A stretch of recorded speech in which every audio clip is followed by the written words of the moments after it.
Ibrani akan ada di perjanjian lama juga cerita tentang Ibu Maria, tapi ternyata nggak ada. Adanya justru baru di perjanjian baru. Nah, silahkan dijawab teman-teman Kristen.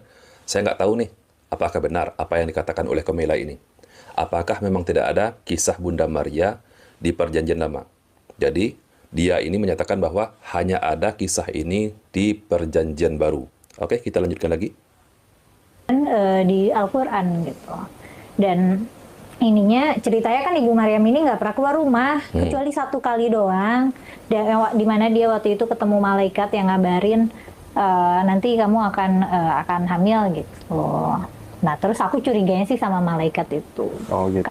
Ya, salam Bapak Ibu Saudara yang terkasih dalam Tuhan. Kembali lagi di Studio Kristen Channel. Pada kesempatan ini kita melihat satu pernyataan dari Kumaila, satu perempuan yang mengatakan bahwa Yesus lahir dari seorang perempuan, yaitu Siti Maryam. Dan Yesus itu lahir dan dihamili oleh malaikat. Ini sangat lucu Bapak Ibu. Jadi menurutku ini salah kaprah ya, atau salah pengajaran menurutku ya. Jadi Bapak Ibu bisa menyimak sendiri dan bisa memberikan komentar sendiri. Mari kita lihat videonya dan mari kita saksikan bersama. Ini dia videonya. Tuhan Yesus memberkati. Perjanjian baru nggak ada di perjanjian lama. Jadi padahal nih kan Maryam tinggal di Yerusalem. Aku curiganya tadinya akan ada banyak catatan Ibrani, manuskrip Ibrani, akan ada di perjanjian lama juga cerita tentang Ibu Maria, tapi ternyata nggak ada. Adanya justru baru di perjanjian baru. Nah, silahkan dijawab teman-teman Kristen. Saya nggak tahu nih, apakah benar apa yang dikatakan oleh Komela ini. Apakah memang tidak ada kisah Bunda Maria di perjanjian lama? Jadi, dia ini menyatakan bahwa hanya ada kisah ini di perjanjian baru. Oke, kita lanjutkan lagi. Di Al-Quran gitu. Dan ininya ceritanya kan Ibu Maryam ini nggak pernah keluar rumah kecuali satu kali doang, dan di mana dia waktu itu ketemu malaikat yang ngabarin nanti kamu akan hamil gitu. Nah terus aku curiganya sih sama malaikat itu. Oh gitu. Jadi Kumaila ini teman-teman, dia curiga bahwa Bunda Maria ini hamil karena dihamili oleh malaikat. Yang pertama, bagaimana tanggapan kalian? Orang Nasrani. Tuhan yang kalian sembah, Yesus, yang kalian katakan itu adalah anak Tuhan, ternyata bukan anak Tuhan, menurut versinya Kumaila ini. Tapi anak malaikat. Bunda Marianya dihamili oleh malaikat. Silakan kalian tulis di kolom komentar. Ada catatan kalau memang Ibu Maria ini adalah tokoh yang historis ya. Kalau misalnya ini figur yang benar-benar ada gitu. Karena mengingat tidak adanya catatan Ibrani tentang Ibu Maria. Padahal kan ini tokoh sentral nih, ibunya Yesus gitu, ibunya Nabi Isa gitu. Tapi kok bisa nggak ada catatan Ibraninya, nggak ada gitu.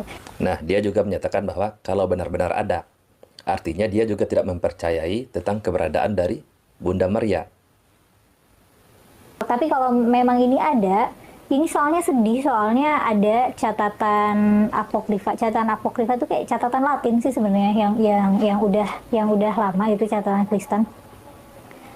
Yang menyebutkan Ibu Maryam itu mungkin hamil pada usia 14 tahun. Oke. Kalau benar itu kejadiannya, itu mah dimanipulasi ya nggak sih, atau diperkosa gitu. Atau kalau kejadiannya bukan oleh malaikat, ya bisa jadi itu fabrikasi cerita oleh keluarganya, karena kan keluarga nabi-nabi. Kalau misalnya ini satu anggota perempuan terus hamil kan nanti geger, dan emang geger kan. Oke, kalian sudah menyimak. Bapak Ibu Saudara, kita sudah dengar bagaimana debat ini dan mari kita simak bersama dan mari kita juga akan memberikan komentar-komentar yang baik dan positif. Maka dari itu Bapak Ibu, mari kita juga merenungkan firman Tuhan di dalam Amsal pasal yang kedua ayat 1 sampai yang ke-22. Begini bunyi firman Tuhan. Faedah daripada menuntun hikmat.